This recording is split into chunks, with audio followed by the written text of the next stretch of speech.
Hi, this is Barbara Russell. I want to talk to you today about some old phrases and some new ones, some old artwork and some new application.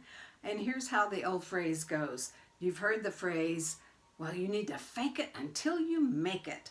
But then there's also this phrase that says you must be your real, true, authentic self.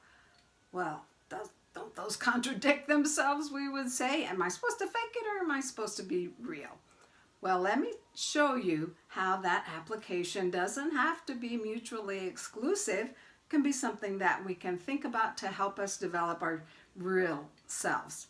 The story goes that Michelangelo, when he created that immense statue of David, it is humongous, by the way, 14 feet tall, back in 1500s, and he was only a young man of 25, 26, and he created out of a 20-foot slab of marble this beautiful, breathtaking statue of David.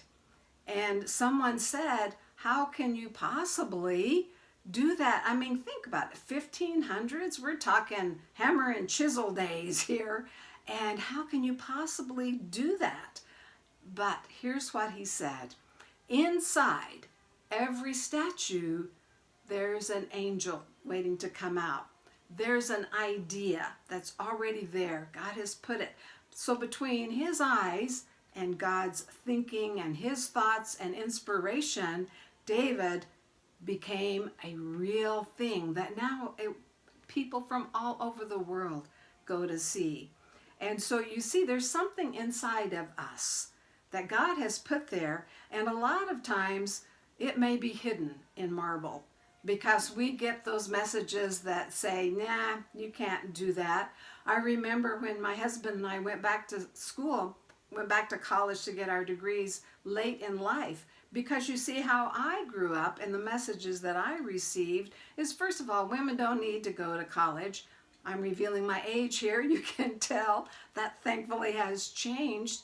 But secondly, the environment I was in didn't promote that. Women were to be secretaries and just get married and have kids and be homemakers. And so why would you need a college degree for that? But you see, the older we got, the more we worked, Jerry and I both felt that we felt like we already had a college degree, and we acted as though we did.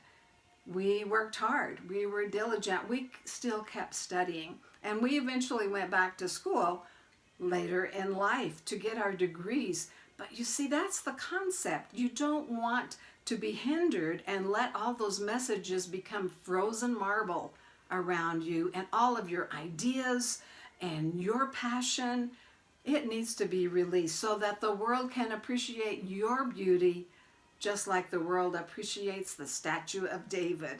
So look at those old messages, get rid of them. Maybe you need to go to counseling. Maybe you need to change what you tell yourself. Maybe you need to expose yourself to new instruments of learning, whether that's listening to a podcast, reading a great book, listening to inspirational speakers.